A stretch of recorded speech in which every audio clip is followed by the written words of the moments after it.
A scenario. Let's do a little scenario for the sake of just thinking about scenarios. Is that for some reason a spacefaring civilization wants to settle on Io. Now, now the people of Earth are a very advanced civilization, but they're not a space or time-faring civilization. And the other is when these people finally settle on Io, they find that they have settled right in the middle of a country that is already on Io, but the people there are quite different from what you would usually see. Nonetheless, they have established a country on Io, and they have just been invaded by scouts from a distant planet who have no interest in any sort of conflicts. But they thought that Io was deserted. In the same way, there will be conflict between the people who have already settled on Io and new people who want to settle on Io for some reason.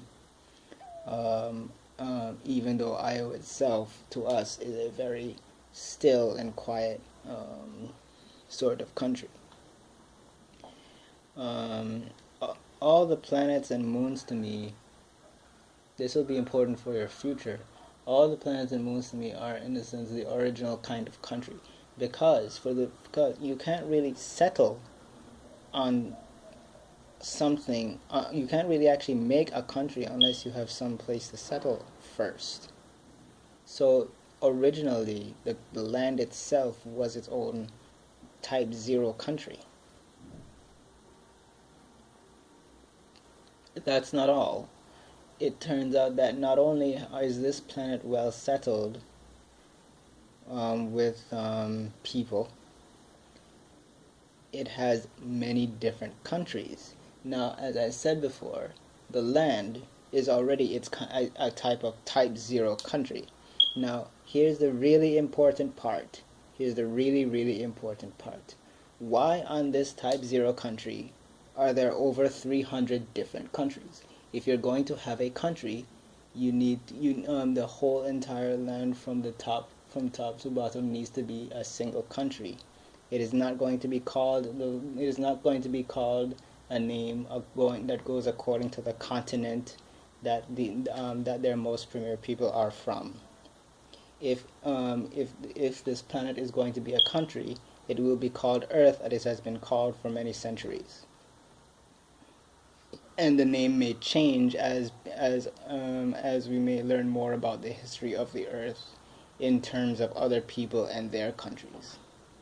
Therefore, if a people from a distant land want to settle on Io, and they don't want to have any conflicts with the people who are already on Io, who don't intend to have any conflicts with the people who have come from a distant land, because they don't do that, then they must understand that Io itself is a country, and they are settled, and when they enter a land of Io, they must treat it as if it was already a country, even if it is completely dead. Okay? Because death is different to different forms of consciousness. I'll review the different forms of consciousness in a later video.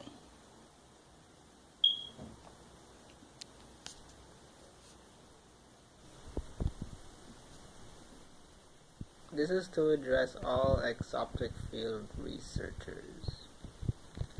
I noticed there hasn't really been a push to open extraterrestrial hailing frequencies to channels open to the public. I know that extraterrestrial civilizations have known things that we are just discovering for millions of years. Recently discovered evidence leads to suggest that this planet has always been ground for several extraterrestrial developments over the course of its lifetime. There there may even be grounds to suggest that this civilization at all its various countries are also part of an extraterrestrial research project. Given our current technological progress, the application of technologies and the discovery of technologies pales in volume and rate to the agility of the minds who have graced us in our history. It is as if to suggest that there has been well-known limitation to our technological capabilities that has not been openly addressed. Given that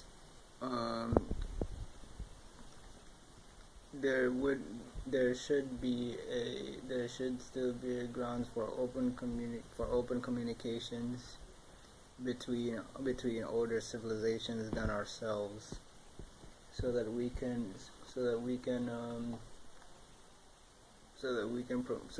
have a more unified idea of our civilization in the light of other people's civilizations. We should not be blind to the other peoples and their civilizations in the way that we shouldn't be blind to other countries and their peoples. We should come to an understanding of these peoples and learn from them, and those peoples will become will come to an understanding of our peoples and learn from us as well. And in this way, we would become a more well-known civilization in the universe, and our capabilities will be better known to others. If these beings are capable of developing technologies and traveling through space, then it is safe to suggest the possibility of starfaring civilizations that have existed for millions of years. They have not turned a blind eye to millions of years of history, and it is safe to suggest that multiple highly intelligent peoples across the stars are in communication with each other. It is a wonder to me why healing frequencies have not been open to us, so that we may continue to accelerate in brain development and technological progress.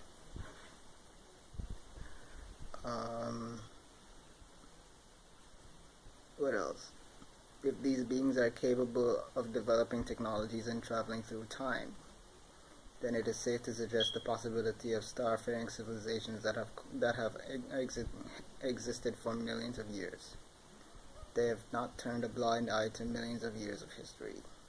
It is safe to suggest that multiple highly intelligent peoples from across the stars are in communication with each other.